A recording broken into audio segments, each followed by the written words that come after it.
Like,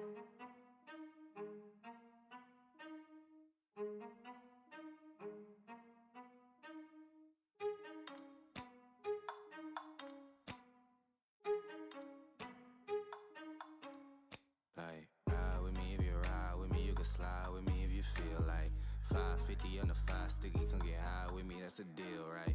Ride with me if you ride with me, you can slide with me if you feel like 550 on the 5 sticky, come get high with me, that's a deal, right? That's a deal, right? That's a bet, right? That's a bet, right? That's a deal, right? That's a deal, right? That's a bet, right? That's a deal, right? That's a deal, right? That's a bet, right? That's a deal, right? That's a deal, right? Ayy, coming down like precipitation. I ain't never met a limitation. Hate applying my elimination. Gotta go to Google for the information. I'm a superstar, so I gotta shine. Top dollar be the bottom line. Bottom feeding niggas out of line. Turn your heart rate to a dotted line. Yeah, my zodiac probably dollar sign. Got the energy to win it, my nigga, I'm feeling great. Got a day with destiny, focusing on my fate. I don't give a fuck what you rapping, you been a fake. I'm everything that they ain't, it can't be, it won't be. Wanna see me fall, I can't go, I won't leave. Coming from the block with plain clothes and police. Straight up to the top with bankrolls and rollies. Ride with me if you ride with me, you can slide with me if you feel like 550 on the 5 sticky, come get high with me, that's a deal, right? Ride with me if you ride with me, you can slide with me if you feel like 550 on the 5 sticky, come get high with me, that's a deal, right? That's a deal, right? That's a bet, right? That's a bet, right? That's a deal, right? That's a deal, right? That's a bet, right? That's a deal, right? That's a deal, right? That's a bet, right? That's a deal, right? That's a deal, right? Ayy, 12 can't really stop shit, so I'm still pushing like a mosh pit. Ice dripping, think I'm hot shit. In a yellow bucket with the mop stick. I've been jugging jams like wholesale. Everything must go sell. Hitting bitches with the oh well. Need 100 million on the low scale. On my worst night, I'm the best nigga. Wouldn't mess with you, couldn't cap to him. Homie spotted me like 700, brought 1100 right back to him. If I can't do it, then it ain't real. I just make dollars, I don't make deals. I've been going hard in the paint, still blowing kush clouds till I can't feel like. Ride with me if you ride with me, you can slide with me if you feel like 550 on the 5 sticky, come get high with me, that's a deal, right? Ride with me if you ride with me, you can slide with me if you feel like 550 on the 5 sticky, come get high with me, that's a deal, right? That's a deal, right? That's a bet, right? That's a bet, right? That's a deal, right? That's a deal, right? That's a bet, right? That's a deal, right? That's a deal, right? That's a bet, right? That's a deal, right? That's a deal, right?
Welcome in everyone to Titan Esports. It's Divinity League, and we are here for the summer 2026 split. I'm Caleb Pang. I'm joined with Chong today. How are you doing today?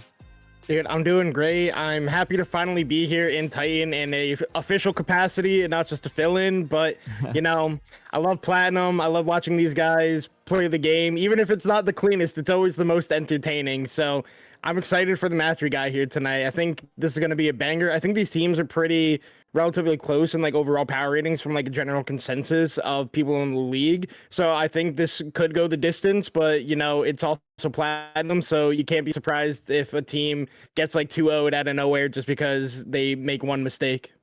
Yeah, definitely. I mean, anything can happen in these games, and you're absolutely right. Between these two, we got Elegy, Mirage, and then GCCe Chrono Shift.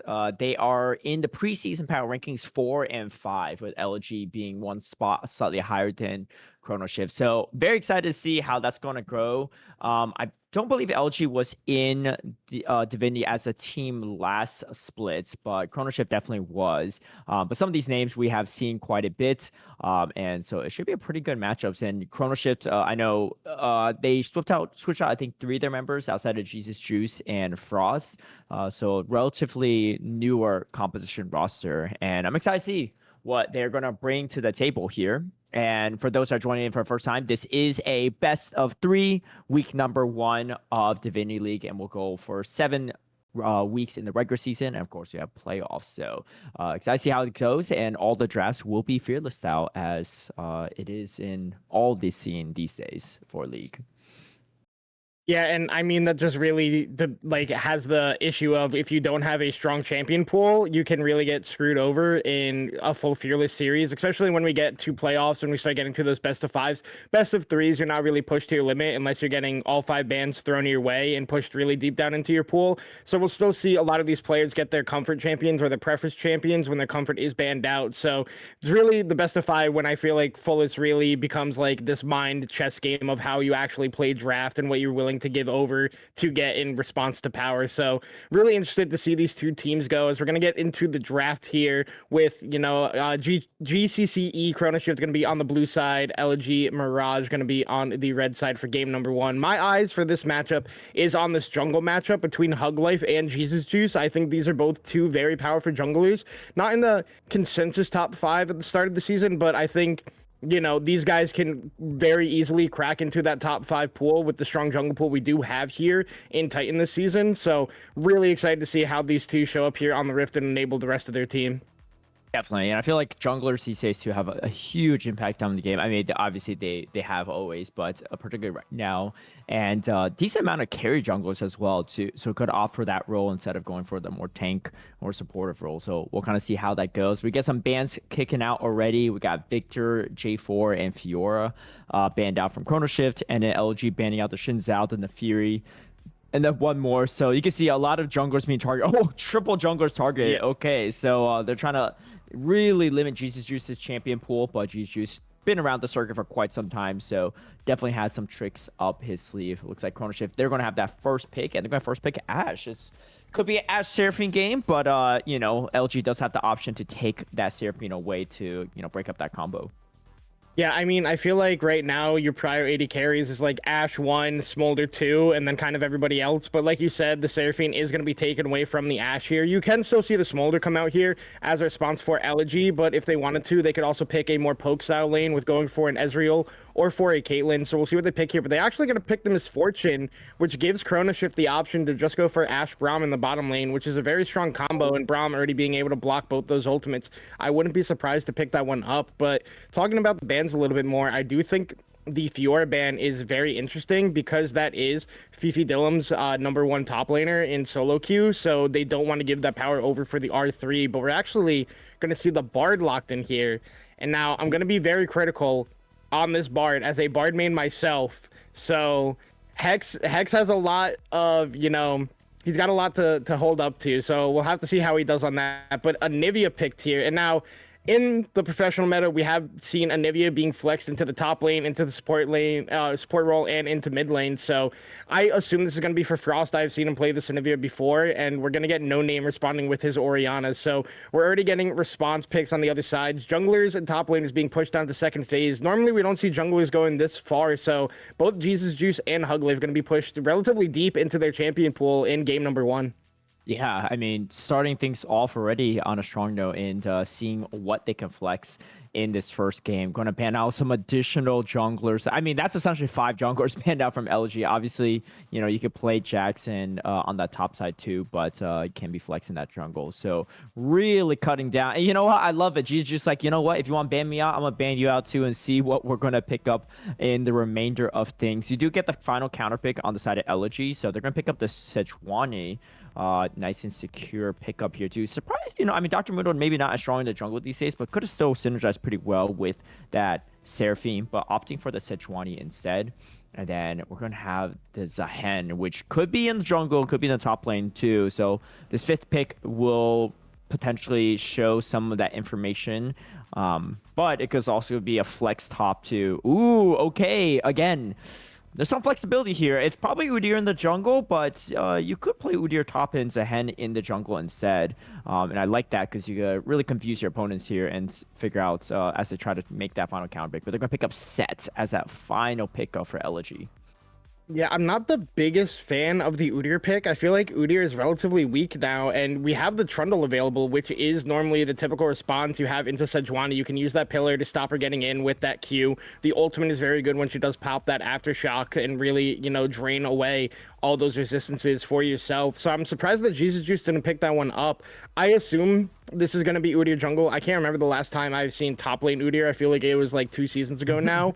But the set R5, I think, is very interesting because there's no real super HP stacking target on the side of GCCe for him to use that ultimate in. But we can actually see now it is going to be Urameshi on the Udyr up in the top lane. And it is going to be that Zahen jungle for Jesus Juice here in game number 1.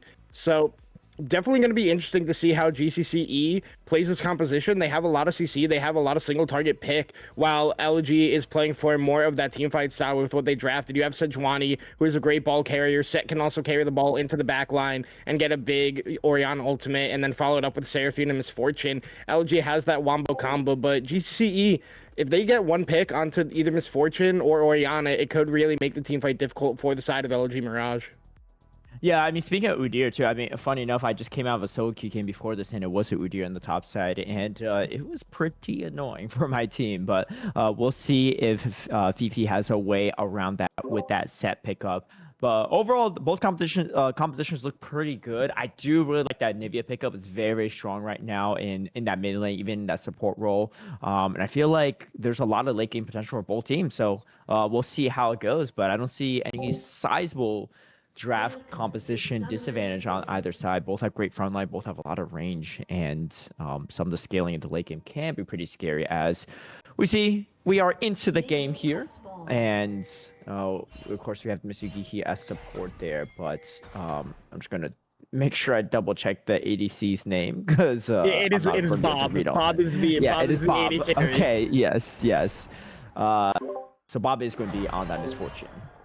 Yeah, a couple things I'm already seeing in the early game that I'm not the happiest about. Just from choosing of the summoner spells and keystones, I feel like Fifi could have gone for the ignite in the top lane to really have that solo kill pressure onto Urameshi, and Hex went for the Guardian, playing much more for the lane when Bard's strongest keystone right now is that electrocute. You have so much poke and so much damage in the early game that it makes it very hard for the enemy lane to trade into you. Even with having that Seraphine sustain, that W costs so much mana in the early levels, and you can really force them out of the lane early. But other than that, everything else is pretty stock standard. So I feel like real focus in this game is going to be for that bot lane, just because they have a lot of setup for their junglers, and luckily their junglers have some CC for themselves to help set up the ganks as well. So I feel like both junglers are going to be pathing bot lane, but as I say that, you can see on the mini-map, Huglife is actually pathing top lane to Fifi, while Jesus is going down bot lane for his bot lane to try to get them ahead and really enable them in this game. Yeah, we got the cleanse on the Ashe, but Ashe is already taking a sizable amount of damage. I mean, this double range in the bot lane from Elegy is going to put a hurting on it. I know that Ashe Seraphine is typically a strong lane, but Misfortune Seraphine also pretty annoying to face. Someone that has seen it quite a few times up close and personal, and that's going to be a wave already crashing into the bot side of Chrono Shift. Yeah, and that's why I feel like you do need some more damage in this lane, because Ashe really can provide a lot of early pressure, but typically doesn't, especially into Misfortune, get pushed in very easily in the early games just because of that double up. But I feel like if Hex had the electrocute, he can play the brushes more, look for poke trades onto Mr. Geeky and onto Bob to really help his AD carry here in this lane, as he is going to land a stun onto Mr. Geeky, and you can see that there is no more mana on the Seraphine, so if GCCe is able to get down here and set up well by GCCe, they're going to be able to get a play off here. But because Elegy had that early push, they already have that ward in the tri-brush, which is going to make it harder for GCCe to go in. But we can see Frost on the move in the minimap, just going to get a ward in the river, as now the bot lane for LG is actually looking at that Scuttle Crab, just going to put a ward on it to know where GCCe is. Hug Life paying a quick visit in the top lane, but not going to go for anything, just going to immediately go take that Scuttle Crab, be looking to get his first reset, as will GCCe. But another interesting thing is that Bob has gone for the Doran's Bow on Misfortune, didn't go for the Doran's Blade. Not something you typically see, considering Misfortune isn't all that auto attack focused, much more of poke and burst. So really interesting to see him go for that starter item. Yeah, definitely. And a newer item for sure on the Rift, so maybe some players still trying to test things out to see what is optimal. Mana is quite low, though, across the board, and LG pretty much have no mana left, so looks like Chrono Shift's bot lane is going to feel pretty comfortable about finishing off this way. So you get waves coming into this is a pretty massive wave going towards Urameshi. You should be able to clean this up pretty easily, but Fifi going to get that early level 5 against his counterpart here, as things are just playing a little bit slow on the early game between the two, and I think that's quite all right. Frost still has that egg up, so could play more aggressively if possible, but just not really too much health to really punish No Name right now in this mid lane.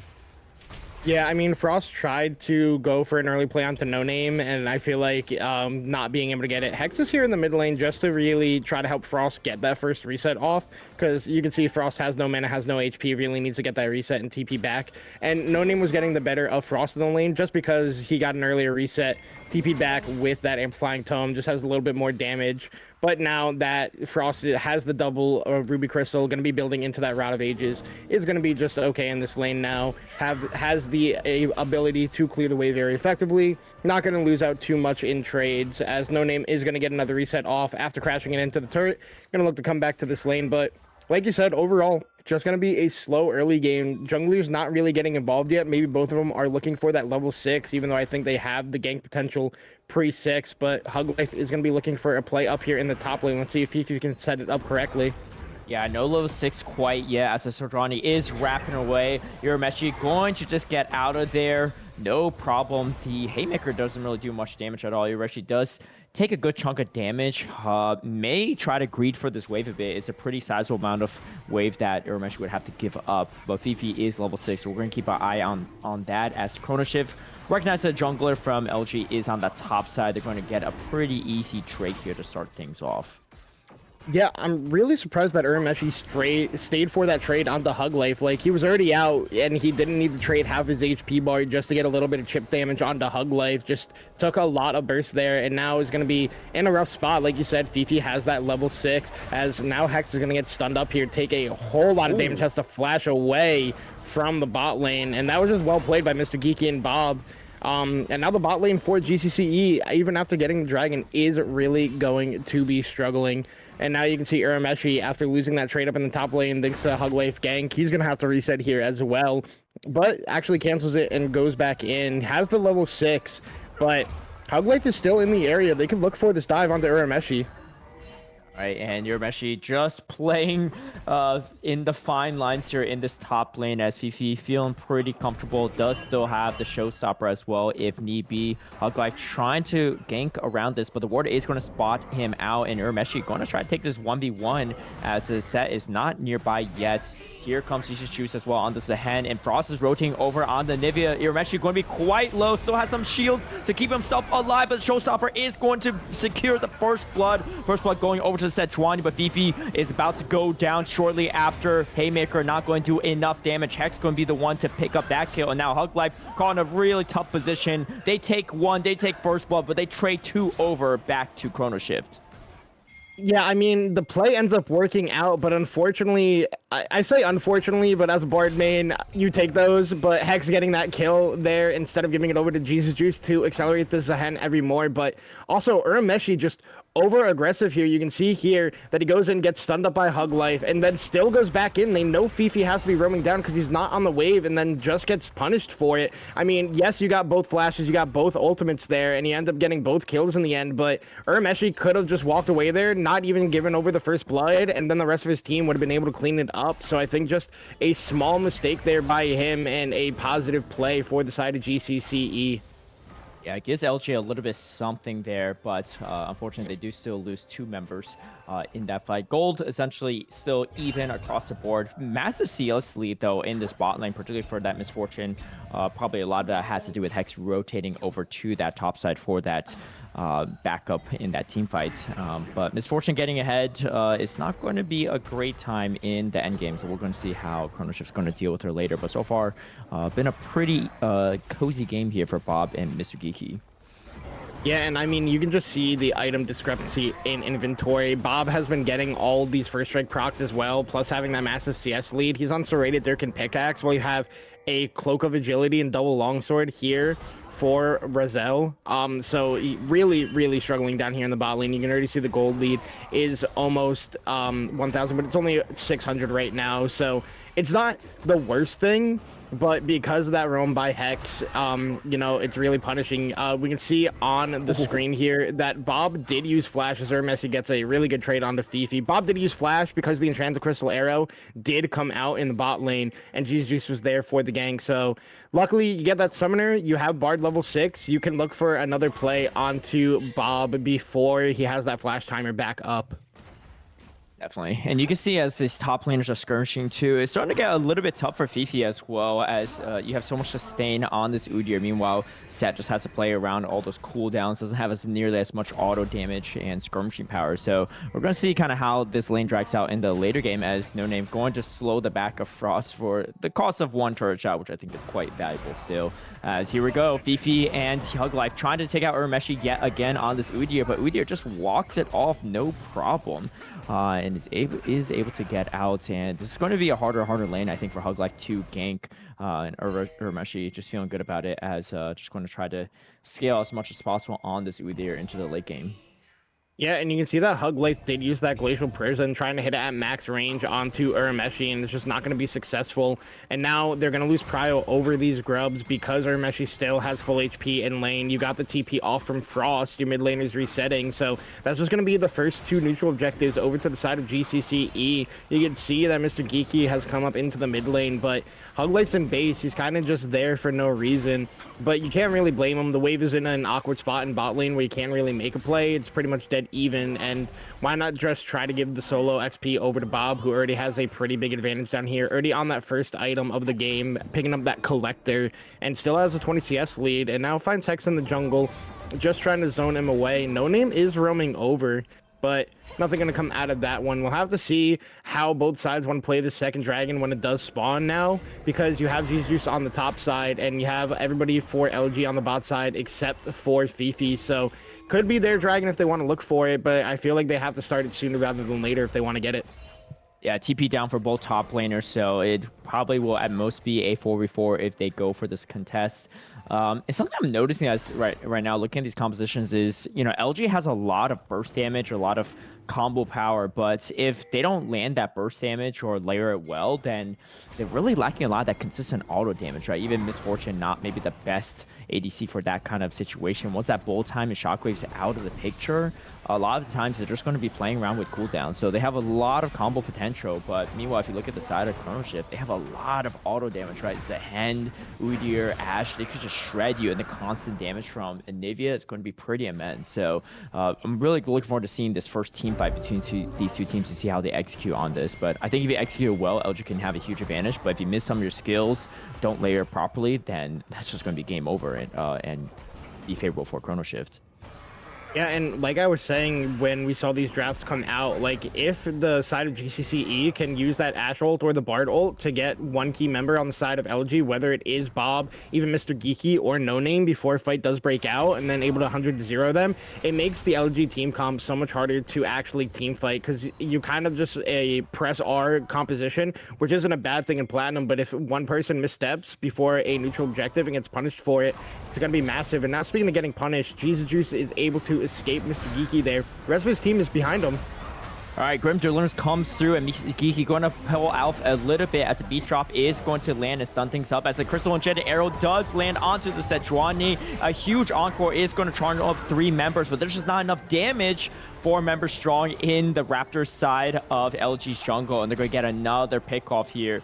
3-1 is the score, and it's looking like Chrono Shift has a strong control over the map.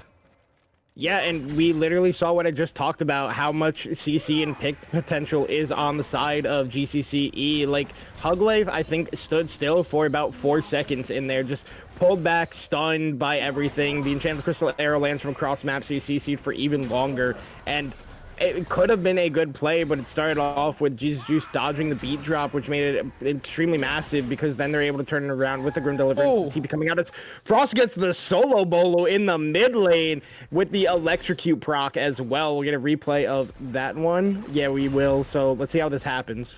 Yeah, great understanding as well of the cooldown for Shockwave is not going to be up here, and you can see a fantastic wall from Frost, and then another Frostbite is going to stun up No Name. You can see just some of that burn damage just adding up over time, and just a few autos, even maybe some of the minion damage was just enough to secure that kill. And Frost just continued to build up the lead advantage here. 1-0-3 so far. Ready Rod of Ages completed with those upgraded boots. Frost is going to be hard to kill in this late game. Yeah, 100%, especially because he's also building into that Saracen Brace and not even going for any of the tick damage like you see sometimes on Anivia with like Deathfire Torch and the Leandry's Torment. Just going for that survivability, because Anivia does have already good consistent burst damage. You don't need that extra burn sometimes, so I like the build that he's going for in this game, and it's like you said, it's going to be harder to kill him, even if you do get a Hug Life ultimate out of the Sejuani onto him. It's going to have that the tankiness to be able to survive a potential full combo from No Name and Hug Life at the same time. But very well played so far by the side of GCCe, but oh no, Hug Life might be caught out here in the bot lane.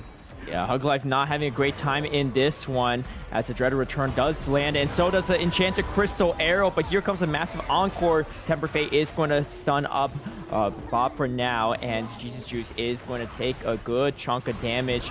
Does have the passive coming up, so it's going to come back up into this fight, but I don't know if they could save Jesus Juice, and no, they're going to just turn it back around here. Grim Deliverance is going to do a little bit of damage, but the flash forward from the Misfortune is going to get the shutdown. And Raz and Frost just going to have to walk it off here. So they get something back there, which is pretty crucial there, especially because they've been getting picked off quite a bit. And you can see this is really leveraging that bot lane strength of LG as well, right? Misfortune and Seraphine have been strong in this early game, and they really need to put in some work for the team to get back into it. Yeah, and just a bit of over-aggression there out of Jesus Juice and Hex. They thought they had the pick onto Hug Life, but he's able to survive, and No Name gonna have to flash in the mid lane after a really good trade there by Frost onto him. And luckily, like you said, for the side of Elegy, Bob is able to pick up one of those kills who is already super far ahead in this game, and it's really going to benefit him to have that damage to try to burst down one of these champions when Team Flame comes out and you get that bullet time going. Also, you know, Raziel did pop the cleanse after getting rooted by that second half of Mr. Geeky's beat drop, so not going to have that available to him if he does get encored or ulted by Hug Life in one of these team fights when they do come up. We do have the third dragon of the game. It is going to be a Mountain Soul this game, spawning in 20 seconds, and you can see here, LG going for that Rift Herald. It looks like the side of Chrono Shift not going to be contesting this one as of this moment because Urameshi is on that recall. Jesus Juice is on his bot side jungle, so Potentially, they could look to make a play onto Bob in the bot lane, who does have no flash, but we have God Vision. We can see the full mini-map. We can see that they are not setting up that play at this moment. They are setting up to take that dragon number 3. Starting it immediately on spawn is Jesus Juice. We can see him in the pit there, while Frost tries his best to clear out this mid lane as the Rift Herald is summoned. Right, and I do like that, to grab the Rift Herald, now go for the Drake. They have to respond somehow to Jesus trying to sneak the Drake away, but not going to be the case. Glacial Person isn't going to fully land onto Jesus, but Shockwave does. However, not a lot of damage coming through. Enchanted Crystal Arrow is not going to land, but now here comes a big fight. Temper Fate doesn't hit anyone. Frost going in for the flank, doing a sizable amount of damage, and here comes a massive encore and bolt time, but they're kind of canceled, and now Hug Life caught in a tough position yet again, and now the bot lane of LG, they're just going to have to run away and try to prevent themselves from dying in this fight as well. A pretty good exchange for Chrono Shift, despite the fact that they had to deal with the Rift Herald and the entire team of Chrono Shift. Yeah, and you can just see how this fight is set up here for the side of GCCe. They're kind of baiting this dragon. I feel like they never have the damage to fully burst this one down. The second they're on vision, Hex gets out. Jesus stays on it and gets it low, and then is able to dodge away from everything out of Hug Life. And instead of immediately turning back for the dragon, trying to burst it down as the side of Elegy, they just let it stay aggroed at 3k and completely go on a full retreat. We can see No Name here gets split from the team, and because his flash was bought earlier by Frost, just gets caught out. The bullet time comes out, just does a little bit of chip damage. Bob doesn't get the full channel, and Mr. Geeky does send out the encore, but it doesn't land onto anybody except for Ermeshi, who got that E2 to be invulnerable for it. Yes, Fifi did get a lot of turret plates up in the top lane, but you lost Dragon after what should have been yours because you forced Jesus Juice off of it and then lose the preceding team fight. Doesn't feel good with how strong your AD carry is. Not being able to set up properly for the team fight is going to feel pretty rough here for this point as out of Elegy, but they aren't out of this game in the slightest. They are only 1k gold down. They still have the Wombo combo to come back in these team fights and make a massive play, but we have to see them execute it, and we did not see it at that Dragon number 3. Yeah, exactly. Really well said too, right? I mean, the Wombo combo is there, but only if you can land it onto the targets you need. And we saw the Glacial Prison not doing as much. Shockwave only chunking a little bit of a full health to hand. And outside that, I mean, even though the encore was solid, right? Even the shortened bolt time, it did not spell things great for LG. Great sidestep from Bob, but still gets stunned up. And Frost's damage is just immense. A huge crystallize as well. And Frost now on a killing spree. And that's the target you really want to try to take off the map. As you can see, over 50 CS lead over their counterpoint in Raz. But the rest of the team doing pretty good for Chrono Shift. So as long as Raz lands those enchanted crystal arrows and stays alive for these team fights, I think he'll still be in a pretty good position here, because this Misfortune can only do so much by herself. Yeah, exactly. You said it perfectly. And you were saying, like, yes, the rest of the team for the side of GCCe is accelerated, but you also, Hex gonna have to flash away there from No Name, but now the ultimate comes out from Hug Life.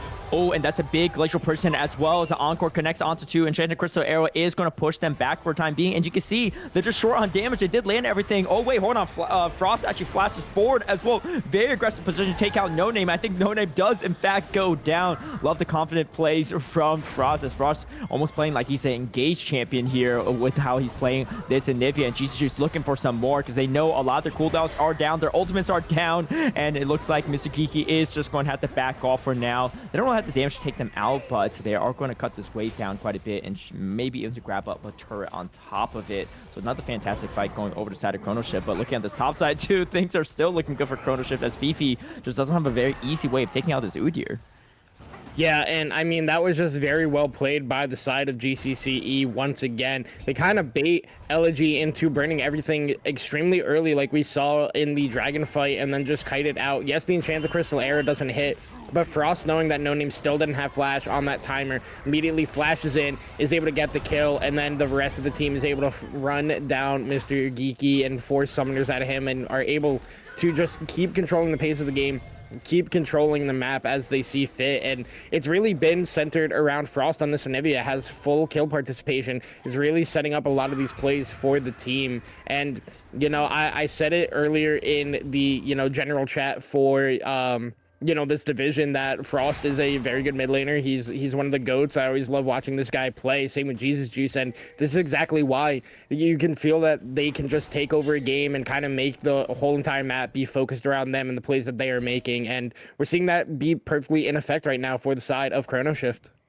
Definitely. And yeah, this lead is starting to grow more and more, and they're just going to figure out a way to start taking out some of these carries, because Frost looking very strong on that Nivea 2-item spike with that 4 and 4, and also has the 2-level advantage over their counterpart as well. As No Name actually just picks up a level here as Enchanted Crystal Arrow, so much CC coming out onto Sejuani. They don't have the damage to take out Hug Life though, so Hug Life is going to flash out there, no problem. But Mr. Geeky does in fact still go down, trying to peel for their jungler. And you can see things are just looking really tough for Elegy as their map is getting darker and darker, losing all their tier 1 turrets to start things off. And it's not really looking like they know what the win con is moving forward.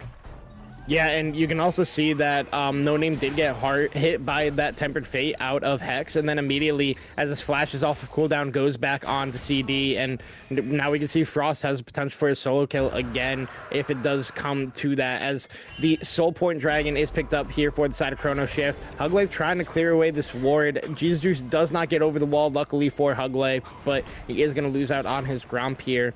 And you can see the build that Fifi has gone for. I'm not the biggest fan of, I believe it's Overlord's Blood Mail or something like that as the second item, as Frost gets a lot of damage here onto No Name. Yeah, I'm not a big fan of that item second on set. I prefer building Black Cleaver second on him. Because I feel like he just doesn't utilize it super well if you're not going for full HP stacking. Like, you're not building all these HP bruiser items. He really only has that Stride Breaker. So we'll have to see if it ever comes to effect, because so far we've seen Urameshi evolved in a lot of these plays, but it just feels like Fifi's been top lane this whole time.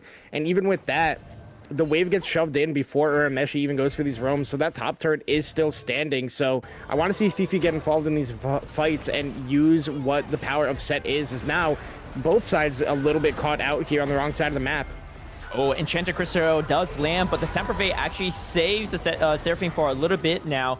Bolt time coming through, going to do some good chunk of damage, but not enough to take anything out. And now they're just extending the lead even further.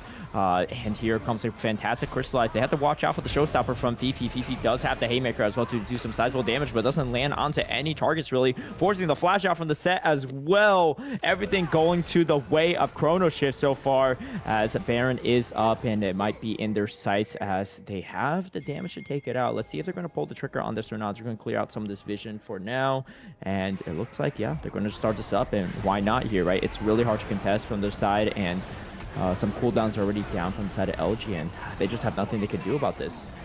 Yeah, and we also saw there in the mid lane the weakness of set into the comp that GCCe has drafted. He just gets full kited by both Frost and Raz on the Anivia and Ashe, which I wasn't the biggest fan of it. The R5 pick I would have loved to see out of Elegy personally, because you already have the Sejuani, you have Seraphine. This is a prime Olaf game because there is so much CC that you can immune in these team fights as Fifi. But while the opposite for Set is he has to get on this flank angle to have effectiveness against the comp that GCCe has drafted. And we saw him try to get involved with that play, but just immediately has to burn flash and run for the hills because he was getting extremely low from the constant damage coming out from Frost and Raz. But like you said, because they were able to get that pick onto Mr. Geeky, able to get a lot in the mid lane from summoners and just damage in general, able to easily claim that Baron here before that 25-minute mark. And now we'll have to see how effective they are at using it, because I feel like that is sometimes the struggle we see out of teams in this Platinum division, is that they struggle to effectively use the Baron buff. So I'm liking the setup they have right now. They're starting to set up that 1-3-1. You can see Urameshi in the top lane, Frost on that bot side of the map, while the rest of the team is trying to get that mid wave into a state to match the other waves. So very intelligent play so far with this Baron on the side of GCCe. Yeah, great splitting, and honestly, Urameshi against this set is always going to be a great time. I mean, there's no heal cut right now, right, on the sets, or really on anyone on the side of Elegy, and you got a Rift Maker on Udyr. You have some, sustain built into your kit as well. So as Temper Fate does land onto Mr. Geeky, Enchanted Crystal Arrow to follow up. Things are not looking good for the support on the side of Elegy. I mean, it's a tough one, right? What more can you do? Maybe besides flashing away from that arrow if you saw it coming, but I don't even know if it's really worth it at this moment in time, as he probably would have gone down anyway. Mid tier 2 turret does fall. They're looking for the inhibitor turret next. Meanwhile, there's still a lot going on this bot side. The burst damage from Frost, way too much. Shockwave doing absolutely nothing to this Anivia, and Frost is now godlike 7-0-4. Damage charts are likely going to be out of this world afterward, as we see just every lane being pushed in here. There's not really much of a response that LG has. Yeah, and like you said, if Mr. Geeky had Flash, he could have probably gotten away from the Tempered Fate and the Enchanted Crystal Arrow, but we can see it's just not quite off of cooldown yet. But now with No Name being down for the next 20 seconds, it's really difficult for Elegy to look for any play on a split member with the comp that they have drafted, and especially being this far behind. Even if you do catch Frost, he is so tanky as Huglick is going to go in. Yeah, and he still has the egg pass as well, so it's just not really easy way to finish off this Anivia, as now another inhibitor does go down. Meanwhile, Urameshi pushing that top lane. They're going for the triple inhib. They might be going for the Winsu, as Enchanted Crystal Arrow is going to land out the Orianna. Temper Fate going to put 2 into stasis.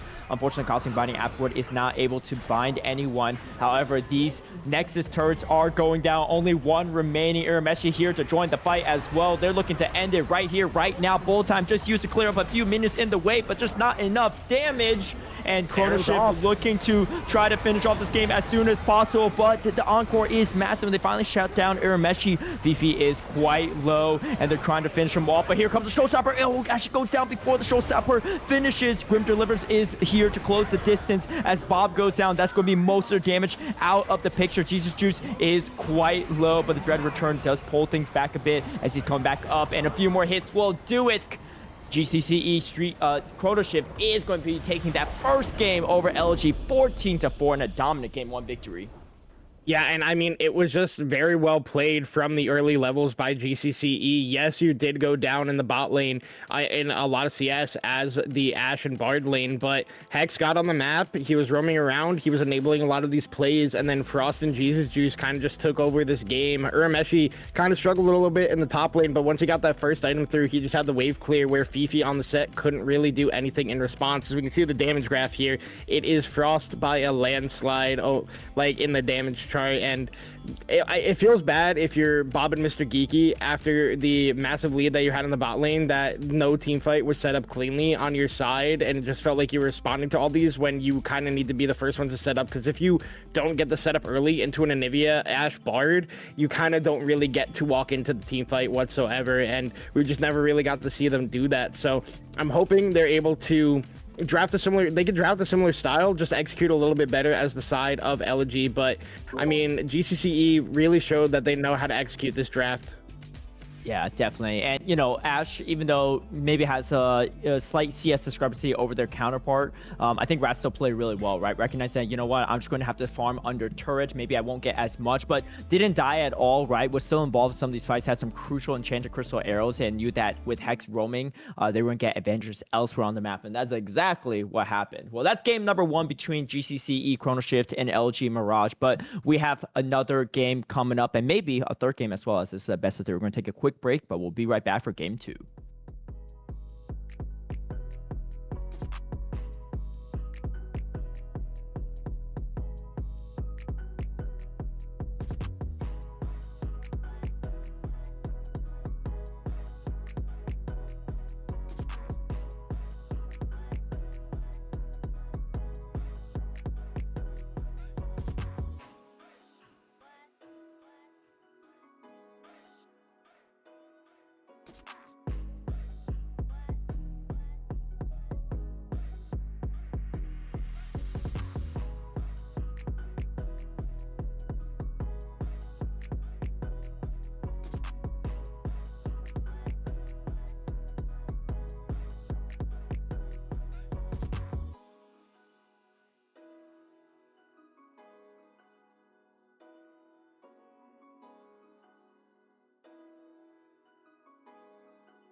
All right, welcome back to Titan Esports. We're here on Monday night for Divinity League and week number 1 of the summer 2026 Blitz. I'm campaigning. I'm joined with Chong today. And yeah, we had a pretty one-sided first game, you know, outside of maybe Well, it really was just all Chrono Shift throughout that game. LG got the first blood, but they traded 2 right after that.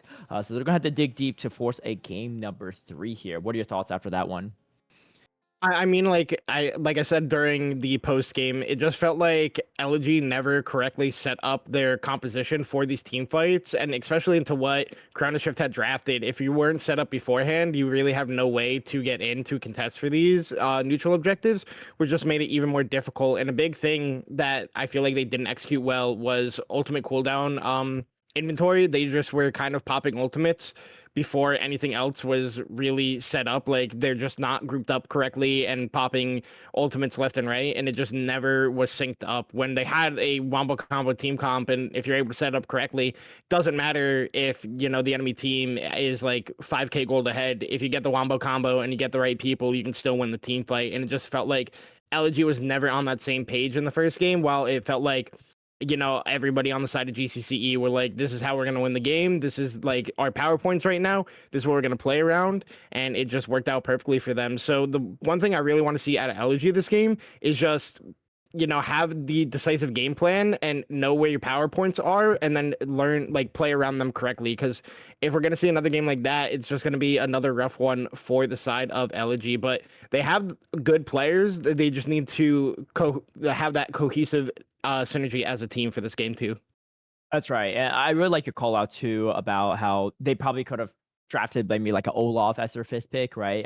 To get some of that consistent damage and kind of run down people, especially with all that CC on the side of Chrono Shift. And also, you know, you could kind of match the sustain of Udyr in that one. I'm actually not sure in the late game who wins that one, because there's so much sustain on both sides. Yeah. As somebody who's played Olaf before and was down a lot of gold and going into 1v1, I was like, yeah, I don't think I can match this guy. And then out of nowhere, you just win the 1v1 and you're like, all right, never mind. Apparently I win at this point in the game. It's just like, you never really know as Olaf if you don't play him a lot. But I feel like with the draft that Elegy had, and against that GCCe draft, I feel like the Olaf pick would have been Giga. I felt like Fifi had the early game as set, but they were just never able to execute it on getting ganks onto Urameshi, or just really involved in team fights, and it just kind of felt like that set pick was a big old nothing burger. So, you know, definitely going to have to see how they draft this time around, but I feel like GCCe can kind of just do a similar style of draft and team comp, and they'll be fine with what they pick.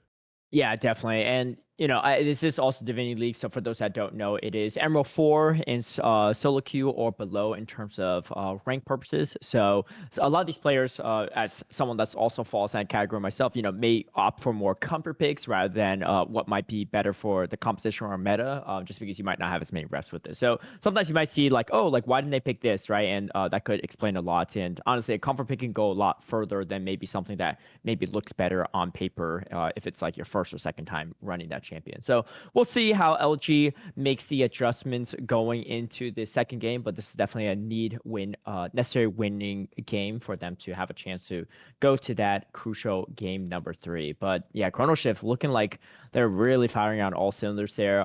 Urameshi, like we said earlier, Raz and Hex were recently added for this split, but GCCe and Frost, definitely veterans in the circuit and on the team, and you can see it too, right? They tried to ban out GCCe, but he still had more up his sleeve. All 5 bans spent on the jungle, and unfortunately, that just allowed Frost to pick up that Anivia, and that was a fantastic one for them. So looks like it's Chrono Shift going to be on blue side yet again with first pick. LG opting for that counter pick red side, and they're going to ban out to J4. Shinzao going to ban up. So it might be a very similar bans as the last game, but maybe LG makes a shift and might focus some of their bans onto Frost, because Frost was definitely a problem that game.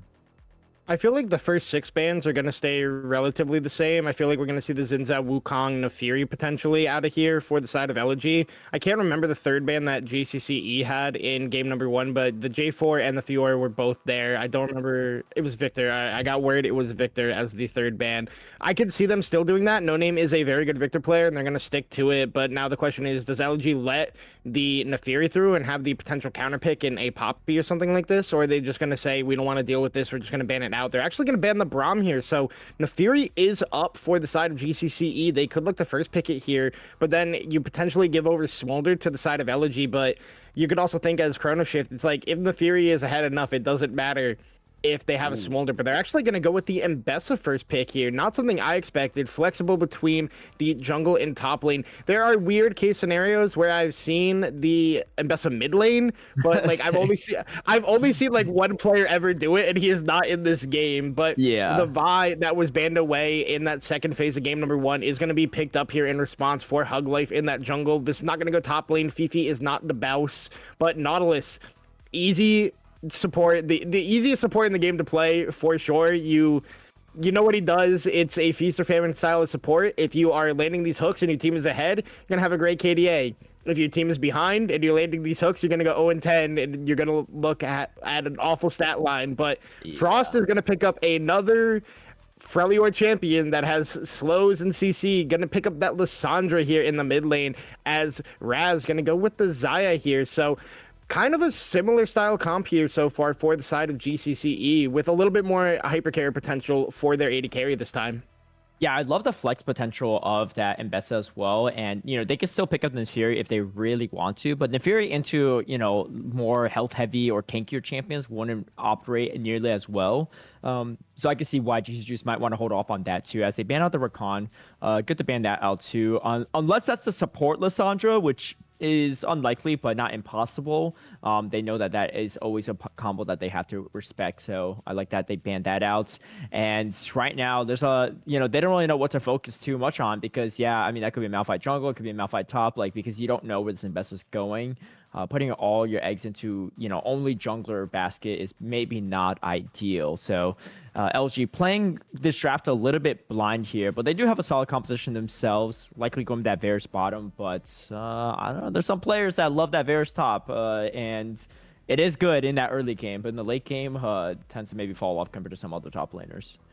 Yeah, No Name here is actually going to go for the Vex mid into the potential Lissandra. You said it could be Lissandra support. It also could be Lissandra top, but we're going to see here it's going to be an Alistar pickup, so it is going to be Lissandra mid most likely. And I'm not sure how that Vex Lissandra matchup actually goes. I've played Lissandra before. I am not very much of a Vex enjoyer myself, and I'm not good at it, but we see Urameshi going to get the Renekton here. That is their most played in solo queue, so really getting that comfort. It will be that Mbessa in the jungle, and this is kind of a similar team comp to what GCCe had in that last game. You have a top laner.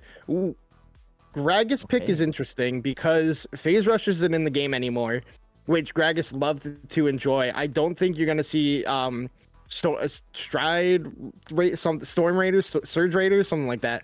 I forget the name of it, but you're probably going to see Arcane Comet or Grasp. It's probably going to be Comet, and it's going to be a similar build, but not going to have that maneuverability that old Gragas had up there in the top lane, but still is a good answer into Renekton because of the E interaction with a lot of abilities in the game. You have priority over them, so you're able to stop them on getting that engage into your team. So gonna have to see how Fifi plays this one, but definitely some interesting drafts here. I think that Elegy went a little bit farther away from that full wombo combo that we saw in game 1 and has more individual pop-off potential with the picks that they have gone for this time, while Chrono Shift sticking to something similar we saw in that game number 1, a very aggressive jungler with what can be a supportive carry style mid, a good strong side lane top laner, and more carry potential on Raz this time. Yeah, definitely. And this Renekton pickup too, I think it's really, really strong right now. And there's not a lot of really great answers to it on the side of LG. I think especially with getting up to potentially level 20 in this new season, Renekton just feels really strong. Usually known as a champion that's really strong early game, but even late game now, it's kind of a force to be reckoned with. So we're going to see if LG has a way of dealing with Urameshi. Urameshi had a fantastic first game. I mean, kind of the whole team of Chrono Shift did. So we're going to see kind of how that goes. And looking at the composition as well, you could probably safely go poke Varus for Bob. There's some health heavier champions, but not really any true tanks outside the Alistar. So we're going to kind of see how that opts out. But they didn't have a lot of consistent damage in that first game, so maybe they do opt for less of that poke damage in that second game. Yeah, I feel like it is going to be poke Varus this game around, just because I feel like on-hit Varus isn't as strong as that lethality Varus, especially into the team comp that GCCe has. Yes, Alistar and Renekton can stack health, but overall, if you get one of those piercing arrows onto Mbessa, Lissandra, or onto the Xayah, it can be massive before a fight does break out. So we'll have to see what Bob actually goes for, and we can see it is that lethal tempo. So you were right, Caleb. It is going to be that on-hit focus style of Varus this game instead of that poke lethality one. Yeah, I think it could work. Maybe they're just worried about that late game or just Alistar being able to tank everything and just have no really reliable ways of taking it out. Most Gragas, especially in kind of 5v5s, organized play will not go for like pure AP, right? So they're going to need some way to take out some of these health heavier champions on the side of Chrono Shift. But here we go. Game number 2, match point for Chrono Shift. LG going to have to put up a game here to find a way into that third game. But things are starting off about how they did last game too, on the slightly slower side. However, very strong laning presence, of course, with the Nautilus. Mr. GCCe just standing right on top of Ward, no problem there, just because you can't really take out this Nautilus easily with the Xayah and Alistar in this early game. Yeah, and we're going to see kind of a similar scenario to what we saw in game number 1 in this bot lane, where Mr. GCCe and Bob are going to have all the prio in the world, just because Alistar is not a champion at level 1. And we're going to get a replay of this. Oh, no, we're going to get a split map here. I thought we were getting a replay. But we're going to see jungle pathing get a little pan up to the top lane here, as we can see that wave getting crashed into the bot lane. GCCe hitting onto his Raptors now. RMSG getting the early push up here in the top lane, which is very much expected because we did see Fifi start with that E level 1 and didn't go for the Q or W to help with wave clear. Just didn't want to get a massive trade onto him, but I think overall he will eventually get to a point where he is able to respond to the waves and not really struggle all that much into the Renekton. All right, and you can see here too, Raz maybe not having the easiest game in that first game, but wants to change the narrative a little bit here in the second one, as No Name going to get poked out a little bit from Frost. And I like Frost, playing a lot of the, very true to his name, playing all the ice champions, right? First with the Ice Bird, and now, I don't really know exactly what Lissandra is. The Ice Queen. She's basically the Ice Queen, right? Yes, yeah, an Ice Queen, yeah. Exactly. As Mr. GCCe is going to root up Raz, but going to be knocked up right after from Alistar, and Mr. GCCe a little bit low. The headbutt is going to knock the Varus a little bit further to mitigate some of this damage onto the Xayah. And again, things are looking pretty even on this bot lane in the early stages here, as there's a lot of engaged potential on both sides, but I don't think either ADCs really have the damage to shred through any of these health bars quite yet. Yeah, and the big difference in these bot lanes is while the side of the LG bot lane can get more prio than the GCCe bot lane, it's going to be a sustained win for the side of GCCe just thanks to that Alistar passive, as a nice ward in that River Brush is going to spot out Hug Life trying to come in and get invested in that bottom lane. But now both junglers going to take their first resets of this game. And something else to note, that both AD carries have gone for their same first items this time around, where Raz has gone for the Doran's Blade, while Bob has picked up the Doran's Blade, which makes a lot more sense this time than on the Misfortune, or that Doran's Bow. I said Doran's Blade, but all right. Well, we'll have to see how this lane actually goes. Hook's going to land. All right, Judge Line is going to land, but Mr. GCCe is going to be rooted up, and looks like we're going to take a good chunk of damage. The trample is going to stun on Mr. GCCe, but Bob really trying to take the aggressive approach here and force the flash out. First blood going over to Hug Life there right in time, but GC's Juice is here for additional assistance, and it looks like it's going to be the Varus throwing one more piercing arrow to do some additional damage, but Mr. GCCe quite low. He's just really itching for some kills here, but I think the Nautilus just does get out in time, and that's going to be a great exchange for Elegy to start things off. First blood for them, but they don't give 2 kills over right away like last game, so already starting off on a better start. Yeah, so watch how this play started. Mr. GCCe goes in, and Hex immediately goes and zones Bob out when he should have just gone onto Mr. GCCe that Raz was focusing, and they could have burst down this Nautilus, which just ends up being a bad play. Raz gets zoned between a rock and a hard place, gets killed after flashing, and then watch Hex here. He gets the knock-up. The barrier comes out from Bob, and he headbutts him away, so Bob gets to flash out and live. And then a little bit over-aggression here out of Hug Life and Mr. GCCe. Maybe if GC's Juice had a little bit more CB at this point in the game, he's able to pick up both both these kills, but Mr. Geeky barely escaping out of that one, and that really just came with Hex's prio in that exchange, just not being on the right targets. I think if they burst down, you know, Mr. Geeky, Bob isn't able to survive in that play, and it just looks completely different for the side of GCCe, but LG gonna get the early witness. In the bot lane, Bob gets the solo bolo on to Raz.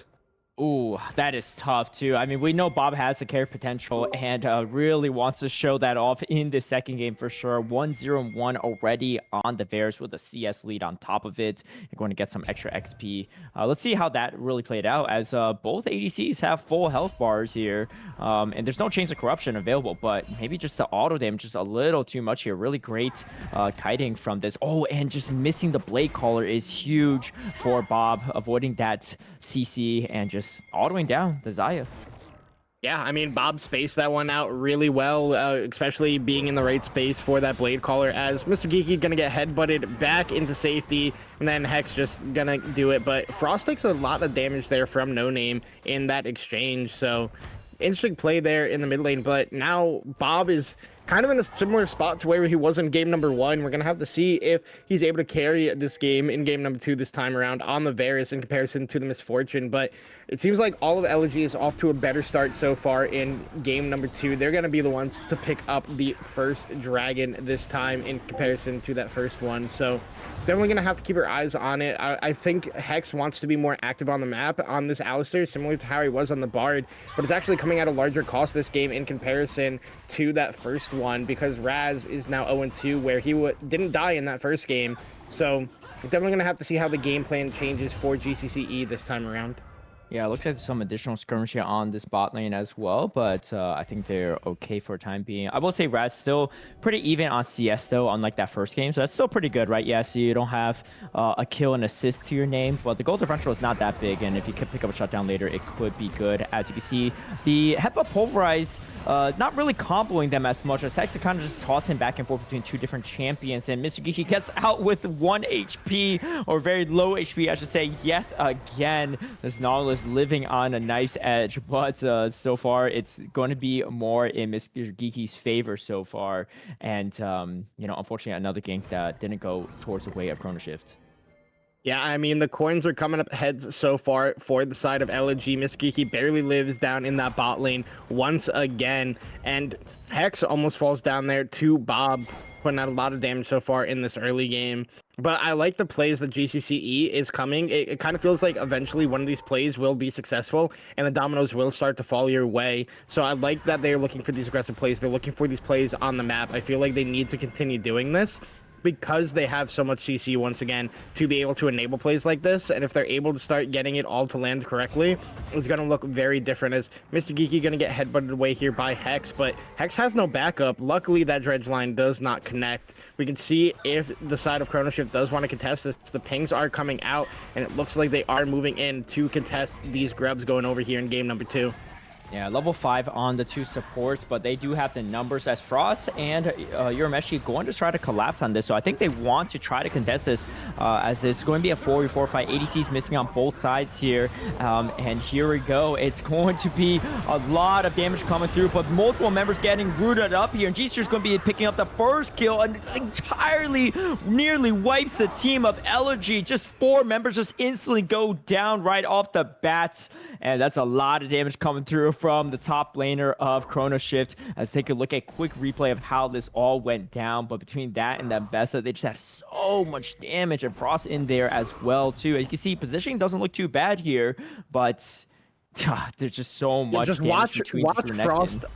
Watch Frost here. He gets the E in, gets onto the back line, gets a 4-man root, and that just sets up everything else. Because Renekton had popped that dominance early, Jesus Juice was in there. The side of the side of Elegy just has no response to it. Frost, really the MVP of that play, waiting until the right moment to get in, get that 4-man root, just change the way that fight played out for the side of GCCe, as Raz barely dodged away from that dredge line. So now GCCe with the lead once again. We're going to have to see how they start to play the map this time around in comparison to how they played it in game number 1, as Frost is just getting these better trades onto No Name a lot of the times. But luckily, No Name gets a really strong Q there and gets the better half of that trade. Yeah, that's a tough one too, right? But you know, it's a fight that they literally just didn't really get much out of it besides 2 grubs. But so much gold swing over to the side of Chrono Shift, and now they are up almost 2k gold right off of that fight alone, and it's gonna be a tough one. But if LG lets them snowball off of this, that could start spelling the downfall of this game. But we're only 10 minutes in, so there's still a lot of game to be played. As we can see, the headbutt just going to knock Mr. Geeky a little bit further away, and again, there might be a slight lead in the spot lane, but it's really negligible, right? Again, CS is pretty even across the board. As long as no more, solo kills go over the side of Bob. If they could just keep this Varus in check, things are looking pretty good for another potential Game 2 victory for Chrono Shift. Oh, wait, hold but on. Here comes the Shadow Surge. I don't know if the Vex is going to go for it, as Hex is going to hover their mid laner for some additional protection. I think probably the right call, because you don't want to give over kill right back over to Frost. And GCCe just going to do some poke damage as well. Drake coming up in 30 seconds. Yeah, Frost did also have that ultimate available to himself, so could have looked extremely different, as Raz is going to pop everything in the bot lane, Cleanse, Featherstorm, and Flash to get away from that play, as the Chain of Corruption was connected onto him. But out of nowhere, GCCe in the mid lane is able to pick up that kill, thanks to a couple ultimates and a flash used by his mid laner. And we'll see if we're going to replay to that one, but now Huglife's looking for a play with his team. All right, GCCe's caught in a tough position. Dredgeline does connect. Does GCCe's have the sustain? Still stays alive for now, but no. Finally goes down. Flash burned on top of it. This is exactly the turn that LG's looking for. Hex very low on health as well. Raz going to just throw some autos out there to, zone him off a bit. But that's a pretty big pick off for the side of LG, and definitely what they needed. And now they look to secure their second Drake. Yeah, as they're able to get that dive successfully in the bot lane afterwards. Hex goes in while they're trying to channel Geeky goes in while they're trying to channel the recalls. Able to pick up the kill onto Hex, and once again, Mr. Geeky lives in that play. Dragon number 2 gonna go to the side of Elegy here, unless a late contest comes out, but you can see it's low. Smite is available. Huglife's gonna pick this one up. So even losing that grub fight, Elegy finds a way to get their footing back into this one and make some very good plays on the bot side, even though No Name did get caught in that mid lane and fall down. And a big thing I wanted to highlight was after that after the Void Grub fight, you had 3 completed items on the side of GCCe, getting first items completed on both Frost, GCCe, and Urameshi. But now, because of the plays that have happened, you can see even footing everywhere else. You have first items completed on everybody on the side of LG except for Mr. Geeky, which is expected, but Raz is the only one without a fully completed item so far for the side of GCCe. And like we said, it's because he did get those 2 early deaths. Even though he is close in CS, it's just that extra boost of gold that Bob has in his back pocket from the kill and 2 assists. Yeah, and I like you said, right, because they had that that item lead on the side of Chrono Shift, like that could have been a really good fight for them, but really great shutdown going over to the side of LG to slow down that momentum and catch back up in some of the gold. And you can see the gold differential is pretty much closed now. It's exactly even, as No Name going to be caught in a tough position yet again. Frost very low, but is going to drop the ultimate. Frozen Tomb going to protect him for a time being. Does not give the kill over to No Name. GCCe hovering as well just for some additional help. But a great attempt from No Name there to really scare off that mid laner on the side of Chrono Shift. Yeah, I mean, he had the angle to go for it. He has to attempt it, even though the ultimate was available for Frost. It feels like that's how a lot of this matchup is going to go for No Name. He's going to have the potential to get that burst, to hit the ultimate, and when he tries to go in to get that kill, the ultimate can come out from Frost in an isolated 1v1. So we'll have to see how No Name plays around that one when side lane plays or split map plays happen. If Frost doesn't have that ultimate, No Name should have that kill pressure. But now this game, it's close, and you gotta slightly favor Elegy so far just because they have the dragon advantage. They're already up 2 dragons. They are encroaching that soul. We'll have to see who does get that 3rd dragon in about 3 minutes time, as the top lane trade is going down, but I feel like there's really no kill pressure between these 2 top laners on the isolated 1v1. Yeah, you got a beefy guy with a beer belly and then a crocodile that's trying to cut through it. It's going to take a while here as, I think this one is going to be a little bit more even compared to the last game, as the ultimate is going to be used from Zai to avoid some additional CC, but Hex is going to be the one to pay for his life to protect his ADC. Raz does get out there safely, but that's going to be another kill going over to LG. It's going to be 5-5 actually, so killed is actually pretty even at this point in time. They're looking for some more though, as the depth charge is going to land onto Raz, and they know that the Featherstorm was used, so just no way out of that. Great tower dive from LG, and they do eventually pick up the 2 kills on that bot lane. Yeah, and this also should lead to them picking up first turret down there in the bot lane because it already is relatively low. No, Bob just going to stay down there, pick that one up. The side of GCCe is going to look to get this Rift Herald in response, and there should be no response coming out from the side of Elegy just because of all the ultimates that they did invest to get those kills in the bot lane. But they're still going to look for it. Hug Life is looking to go in. No Name is in the area as well. Urmeshi is low but has ultimate available. All right, Urameshi going to try and make something out of it, but the Shadow Surge is going to connect, and Urameshi is going to be the first to drop. This is starting to turn out to be maybe not the ideal fight as the smite does go over to Hug Life, and they are going to secure the Rift Tail, but the fighting is going to continue. Hex goes down. Health bars are so low, but they're looking for more. They're trying to wipe them here, and that's exactly what they do. 4 members go down on the side of Chrono Shift, and complete script rewrite from that first Grubs fight as they take 4 members in the second fight on this top side.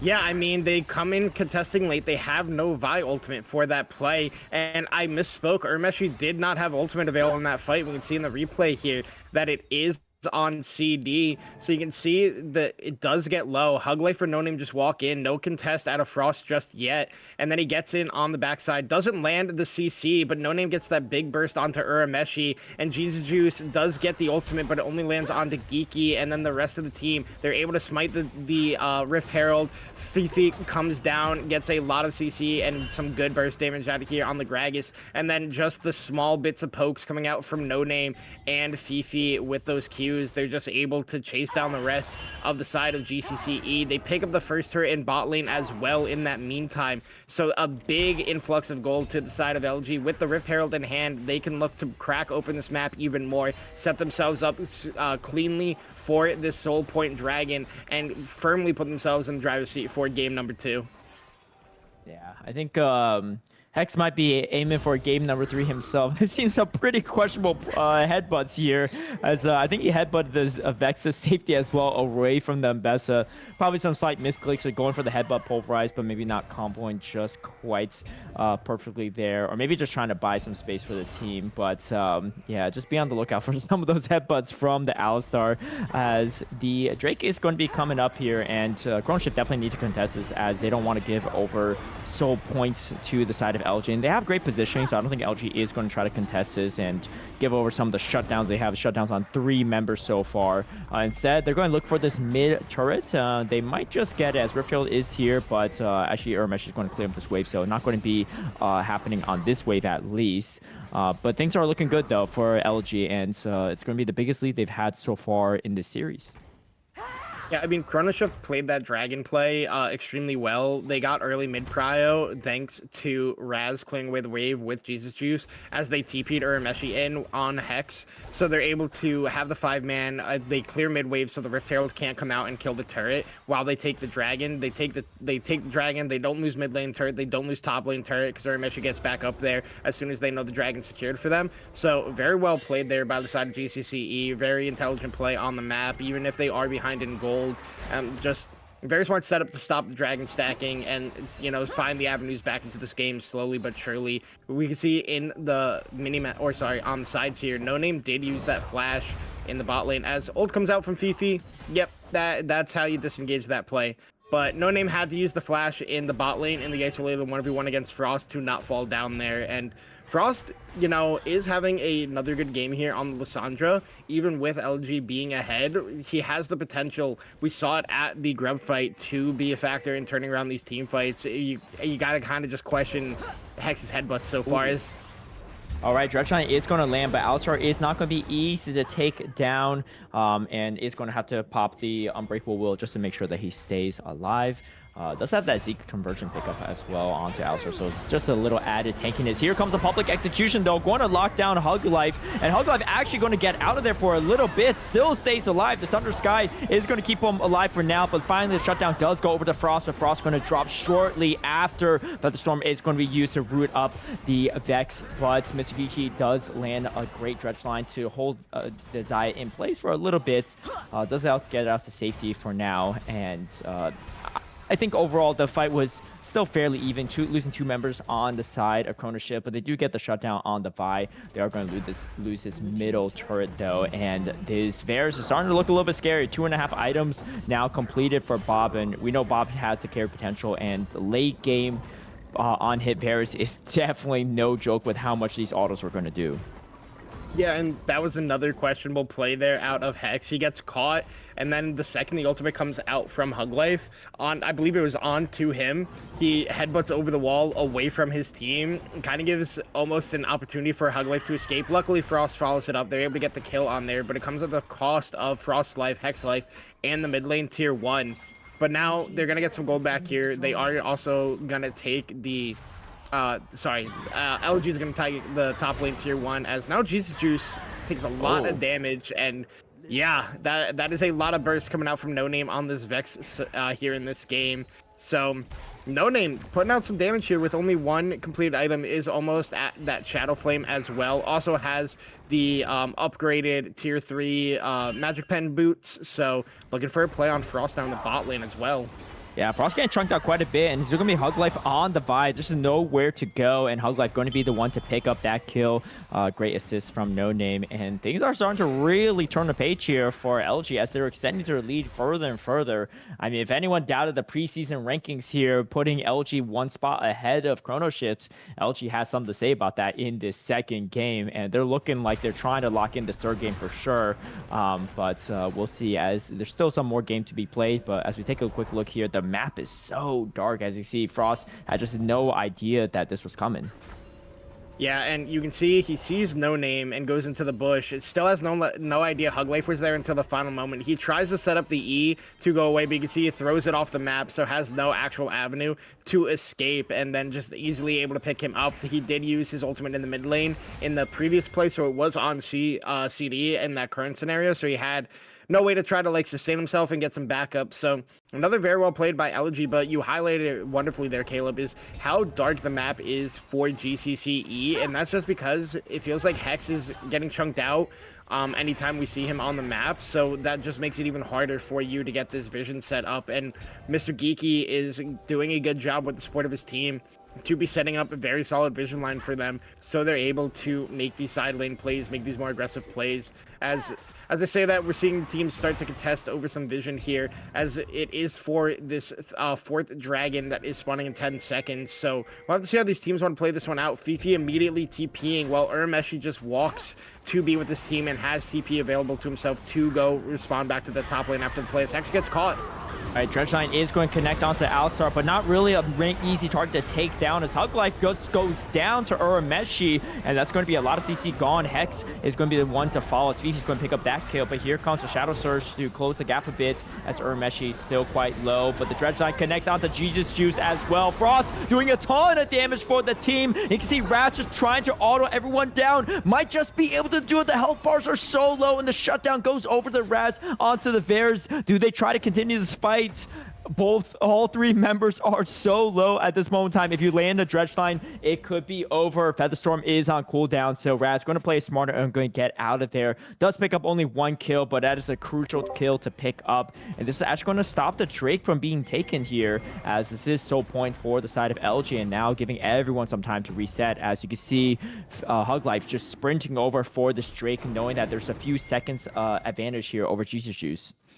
Yeah, and I think if Raz has Flash there at the end of that play, he goes turbo aggressive and tries to get the kill onto Mr. Geeky and Fifi, and I think he would have succeeded in that one, as now Urameshi, since he has that TP available to him, TPing in now, No Name is here as well, and you can see the reinforcements are on their way for both sides here. Dragon is at 3k, GCCe is here. Let's see how this fight plays out. All right, you got to respect the damage from Frost, as Frost is looking for the flank. The public execution goes over, and it is stolen from GCCe. Absolutely huge as they start out this fight. Chain of Corruption is going to land, but Frost goes into stasis and mitigates some of that damage, and this fight goes back over to the side of Chrono Shift. Exactly what they needed to pick up 2 additional kills and get the Drake on top of it. All right, so we're going back to the first fight around this dragon. So we can see here that River Control is on the side of GCCe, and then you can see Mr. Geeky walks in. Hex a little too far extended. He gets hooked here, and then the rest of the team follows it up very quickly. But a nice 3-man stun there out of Frost. Hex does a good job zoning Bob away. Urameshi, they're able to quickly pick up the kill onto Huglife as he goes in, but then Hex falls down, and then Urameshi gets a whole lot of burst from No Name. Fifi and Mr. Geeky able to just follow it up, and Mr. Geeky with a nice hook there onto Jesus Juice. Frost does get into the backline and gets the trade kill on to No Name, but then luckily Raz has barrier, is able to win out the 1v1 with low HP against Bob there. And like I said, if he has flash there, I think he can go in to get that kill onto Fifi, as now we see it accelerating for this next dragon fight. Mr. Geeky extremely low, but he's going to pick up that honey fruit in the river. Fifi has good sustain thanks to the Gragas happy hour passive. Now we can see how this one plays out. Hex gets no vision on the dragon until he puts the ward in for that brief second of vision. But Hex and Frost are both on the flank angles. Urameshi is also behind Frost. They're waiting for that ward to clear out, but he comes in now. Watch Jesus Juice here. He gets the ultimate on the Huglife. The dragon falls down. Hex comes in to headbutt. 14 HP from the smite from Huglife. Jesus Juice secures it, and then it's just mayhem there because Urameshi has the ultimate, gets a lot of damage out. Frost gets into the back line, has zonies available to him, and is able to survive the piercing arrow and the damage coming out from No Name there. So just very well played, and just a slight damage difference would have made that play different if the side of LG is able to pick up that soul point dragon. But now the side of GCCe able to pick up dragon number 2 for themselves and start to make the turnaround happen. But it's easier said than done. We've seen how good this team comp from the side of Elegy can be, but we have also seen what the GCCe team comp can do. So it's all how the team fights end up playing out, who is getting the focus from both sides. So definitely a hype game number 2 so far. Absolutely, and you can see the gold lead is going to be cut in half at this point in time. Only about 3k gold differential between these two teams. And I agree with you too, right? I think they pulled the trigger a little bit too early because the Nautilus, the Gragas already chunked out a bit, and unless they actually burst the Drake before the rest of the team come from Chrono Shift, you know, even if they get the Drake, that's probably almost a team wipe afterward, as you can see, checking in some vision. Dredgeline does connect onto them, Bessa, but here comes Frost going in for some additional damage. Probably execution is going to catch on to Bob, and that's going to be so much damage missing now for the rest of the fight. Double kill going over to Frost. Frost going to do so much work for the team. Raz picks up a kill as well, and things are starting to fall apart for LG, as now their lead is dwindling, and they're going for Baron for Chrono Shift, and there's just no way you could really contest between the Vex and the Gragas. I think they're going to give this up and try to split push these lanes. Yeah, and it's a little bit of Nautilus syndrome there out of Mr. Geeky, similar to Lee syndrome, where you see the angle to land the Q and you go in, and it ends up biting your team in the butt. Because Huglife did get caught out there and had to flash away from Jesus Juice, Frost is able to roam up from bot lane and has an angle to get onto the back line. He knows that there's no flash out of Huglife. He knows there's no cleanse on Bob either, or QSS, so he's able to just E in flash, gets the ultimate on to Bob, and then it's immediately followed up by Jesus Juice with the public execution, able to pick up all 3 kills there for the team, put Baron in their hands, and now we've seen how effective GCCe can be with Baron buff, but this game is a little bit different. They have more towers that they have to break through this time. They've only gotten 1 turret so far they've gotten 0 turrets so far this game. So unlike in game number 1 where they had Baron and they had break in all the outer turrets, they're going to have to use the Baron to start breaking those outer turrets, and it's going to take a little bit longer for them to end the game. This could be a potential game-winning play, but I think we're going to see some more fights coming out from this one, because you can already see they're looking to make a play onto Urameshi down in the bot lane. Yeah, I think maybe even more importantly than getting this Drake is win the team fight, right? Even if you secure the Drake but you lose all your members, you could lose a ton off it. This is not soul point. This is not soul either for either team. It's just soul point. So we're gonna have to see. Maybe LG's gonna play a little bit more carefully. But what I've loved from Chrono Shift, especially you see in this mid game to late game here, is that they just know when to follow up, right? They're like all on the same page. They pull the trigger, whether they get the kills or not. They at least know that hey, we're gonna go all in, and you all better follow me. And that's exactly what's been happening with these great flanks, great setups from Frost, the follow-up public execution, and just the rest of the team just comes piling in. There's just no way you could stop this freight train. Yeah, and you can see they're also very effective at using They're also very effective at using this Baron buff. You can see they get the mid and top lane outer turrets, and once that mid lane turret's down, you can see GCCe and Hex walk away from Raz, and he just is respectful, walks away, make sure he's not in range from the Mr. Geeky Dredge line coming out. As Dragon is started up, it's going relatively low. LG looked like they wanted to contest, but they're going to decide to just back away from this one. No Name TP's mid lane, and okay, and then just walks back to top side. I don't know what I'm sorry, I'm just stunned that he TP's there because his team was like, hey, we're not contesting anymore, and he's like, well, I already pressed my TP button, so I guess I'm coming mid lane. You know, sometimes you want to be the team player, but maybe sometimes it's best just to agree for a few more waves, as Frost was pulled the TP trigger a little bit earlier, so there's just no way that the Vex was able to go in and match that in time either way. But you know, luckily maybe not the most important summoner spell down for the side of LG, as here comes Mr. Geeky on a flank, and they are going to stun up Hex, but Hex is not really the one that you really want to target here. As you can see, Raz is trying to fight off Fifi, but Fifi doesn't really have enough damage by Gragas just alone. Hex is going to buy a little additional space for the rest of the team from Chrono Shift, and health bars are starting to get chunked here. As you can see, the Bear's damage is coming through, so is the Vex damage. Frost goes into the ultimate. Frozen Tomb going to be used, as here comes the cease and desist, going to take out Raz, and you can see the public execution was not able to land, so the AC is going down, but the rest of the health bars are still alive and well. Jesus is trying to slice through everyone here, and Fifi just running for his life. However, look at the auto damage from Bob coming through, and Bob just kiting everyone away. A few more autos will do it, and Jesus Juice, the lone survivor of Chrono Shift, but tries to make something happen, doesn't quite do it. A great use of stopwatch from the Vex, and that's going to be an ace, and things are going back over the side of Elegy. Yeah, so you could see Mr. Geeky, he popped the ultimate onto Alistar because he was trying to get it onto Raz, but then immediately Raz gets zoned out by the ultimate from Fifi, and then he goes in for the 1v1, but because he's zoned out from the team, it turns into a better play for the side of GCCe. They get all the CC and Wombo onto Mr. Geeky, but look at the damage that comes out there from No Name on the Q. Fifi gets in, but is CC'd backwards, thanks to Alistar getting that headbutt. Frost can put out the damage here, but now they know that Xayah has no Feather Storm. Hug Life immediately goes in for this, just out of range, out of the public execution there from GCCe. So Hug Life is able to get that solo kill. But then watch Bob and No Name here. Also Fifi, the hero of that play, sacrificing himself to stop Frost from getting onto his back line. And then you can see Bob starts to get these auto attacks down, gets the kill onto Urameshi. Hex tries to go into No Name. It's not possible, but watch how close this is. Jesus Juice gets so much damage down. No Name gets the Zonias,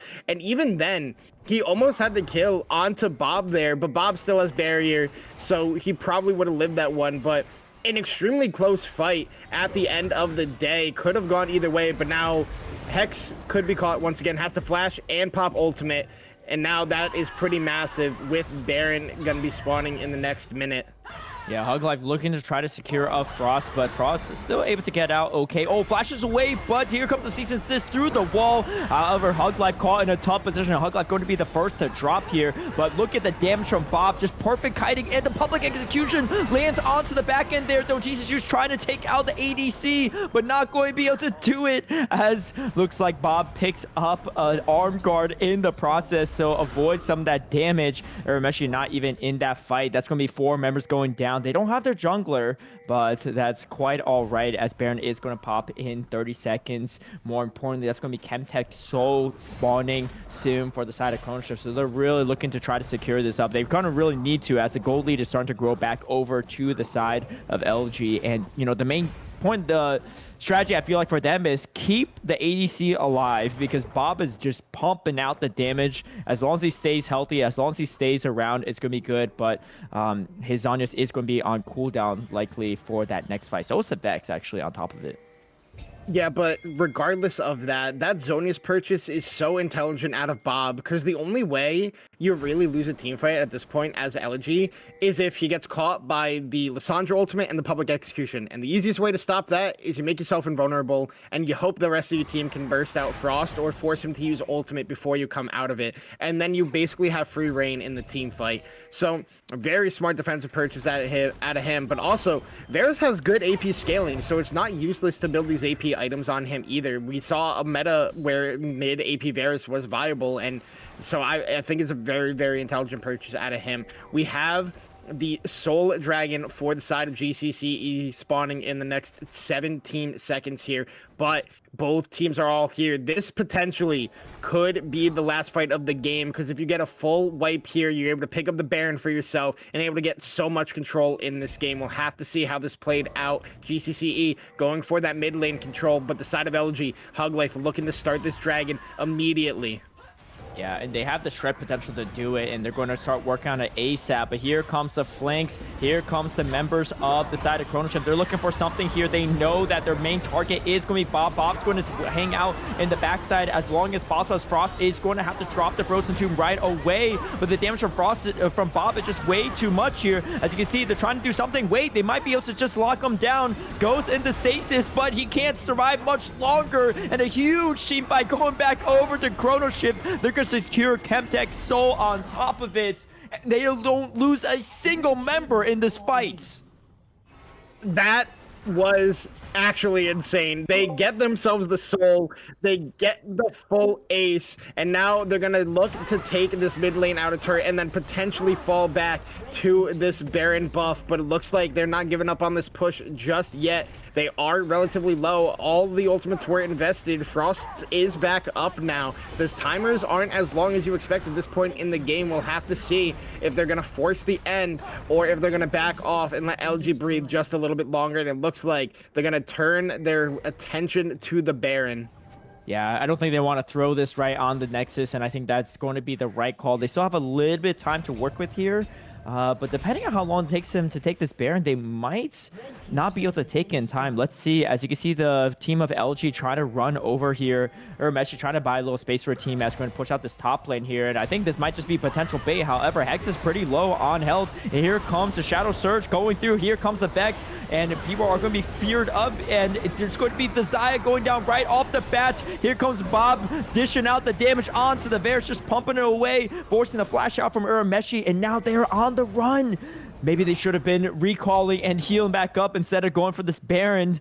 And now, again, this game 2, absolute banger compared to that first game. Not nearly as one-sided. However, still a lot of damage done to the base of LG. So they're going to have to clean that up, but they do prevent the Baron. All right, so we're going all the way back to this dragon fight in the game of throws so far. So start off, No Name goes mid lane to clear in this pushed wave, but immediately decides to cancel that. But now look at the play here. You do know where all 5 members from the side of GCCe are coming, but Hex gets in, gets a 3-man ultimate. The damage comes in on the Frost, but it's not enough to burst him down. He gets a 3-man root and immediately pops himself into ultimate. But because of the Zonias, there's no extra damage coming out from No Name and for Fifi. And then because Jesus Juice got the ultimate onto Mr. Geeky, he was able to pressure onto Bob. But then because Frost did go into ultimate, goes into Zonias, has no pressure on him, gets back up to full health, he's immediately able to go in, assist to pick up this kill on the Bob. And it is a massive turnaround for the side of CCGE. But they get a little bit greedy, they stick on the map for way too long, and then they get punished in tow. So this game is just a swinging pendulum at this point, Caleb. It absolutely is. And when we take a look at the items too, almost everyone is full build at this point in time too. 6 item bears, can't get any beefier than that. We have a GA on Urameshi as well, and a great GA, I would think, for their team. It looks like the Mbessa probably going for a GA as well afterwards. So, you know, not as many of these sustain items for the time being, but this might be one final fight here. As you can see, the TP's coming through as well. However, the TP from the side of LG may not be ideal, as VP going to go into that stasis. Meanwhile, they're trying to take out Hex, but buying space and trading a support for a top laner is something you'll take any day. And they don't even take out the Alistar yet. And Urameshi has taken out Mr. Geeky on top of it. So now losing 2 members off the bat. Unfortunately, very unfortunate TP spot for the side of this Gragas for LG. And again, do they go for this Baron? I mean, the health bars are not really full on the side of Chrono Shift. You have the Alistar pretty much almost dead. But I think they're going to look to secure this Baron, and I don't know if it's going to be contested up. LG might just go for this too, just because if they can flip this could be the game for them, as Hex going to be very low and does get taken out. Bob still full health here, and Frost looking for some additional flanking potential as Frost goes into that Frozen Tomb, but I just don't think Bob can take out the Mbessa 1v1 in close proximity. Waves are not pushed in yet, but they essentially get a delayed ace on the side of Chrono Shift, and they're looking to continue to push their advantages. Yeah, I don't like the contest idea there out of Elegy. You don't have flash on Bob, Hug Life, or No Name. You had no ultimates except for Hug Life's ultimate. So, worst case scenario, you're able to pick off Raz, maybe Frost, but at the end of the day, you lose 3 people. Now your team has to try to defend with just Mr. Geeky and Fifi. Wait, they actually get GCCe into the turret. Oh, and Mr. Geeky unfortunately does go down, and Fifi just going to try to hold this out for a little bit longer, 15 seconds, a little bit even more than that for Hug Life. I don't know if Fifi can do it, as Fifi doesn't really have the damage to even clear out these waves in time. Trying to do something here, but I think the autos are just going to be too much for Fifi to stop. Fifi does go down, another ace and another win for GCCe. Chrono Shift 31-31. 40-plus minute banger back and forth between the two teams, but it is going to be just a 2-0 on the scoreboard for Chrono Shift. Yeah, and I mean, Elegy had all the opportunities to win that game. It was just the late game team fights and the calmness that it felt like GCCe had in these close nail-biting skirmishes that ended up winning them the game. And I mean, it looked really good for the side of GCCe. You can see all that damage, but Frost is actually topping the damage chart in this one. Bob had the potential to carry this game, but just 2 team fights in a row, he kind of gets caught left to dry by his team. And it's not even he got caught. It's just that the team was in the wrong spot to peel for him, and Jesus Juice and Frost were able to find him in the back line. But like, what a game 2. Like, this was a banger game. I'm happy we opened the season with a banger game. I was a little worried that we were going to see 2 stomps in a row, but it turned into a very exciting game number 2 to watch here. GCCe getting that 2-0 in a nail biter. Yeah, both teams have a lot to be proud of there, and unfortunately for LG, I'm sure they were looking to at least go for the 2-1 victory and force a game number 3, but they played fantastic in that second game. In Chrono Shift, they're looking still on top. I think they made semifinals in the last split into the playoffs, so looking to secure a title for them in this summer split. And look at the damage, the carry from Frost in both games, but just across the board too, everyone kind of firing on all cylinders. And that was a back and forth one, but it was a fun one for sure. And if you want to tune in some more Divinity League action, we'll be live every Monday for the rest of the split, including playoffs as well. So many more weeks of fantastic league in Divinity League. But that's going to wrap it up for us. And if you'd like to support Titan Esports, definitely check out the merch at FOFesports.com and just look up Titan Esports to grab some merchandise for whatever weather you are in. But yeah, any final words from you, Chong? I mean, you kind of called it out, saying like, oh, somebody's doubt. Some people are doubting that, you know, LG was ranked above GCCe in the preseason pre-rankings. I was the doubter, and you know, GCCe proved that they are a better team than they got credit for in the preseason power rankings. I mean, Frost and Jesus Juice were, especially Frost in both games, firing on all cylinders, but the rest of the teams are no slouch either. Meshi, Raz, Hex, little flippy in that last game, but, you know, had his moments where he really shone, especially in that last team fight where he goes in, peels 4 players away and doesn't die. But I feel like LG, they will bounce back from this loss. That game was close. You can't be too upset. It's just a couple of late game team fights that flip the wrong way, but, you know, we'll have to see how they bounce back throughout this season. But just happy to be here casting this. I love watching Platinum. I love seeing these players grow and develop, but definitely a fun game and fun series here. Yeah, these games could really go anyway. So we appreciate you all tuning in, and shout out to production and observers as well for helping with this week's production. And we will catch you all next week. Until then, have a great one and catch you on week 2. Peace.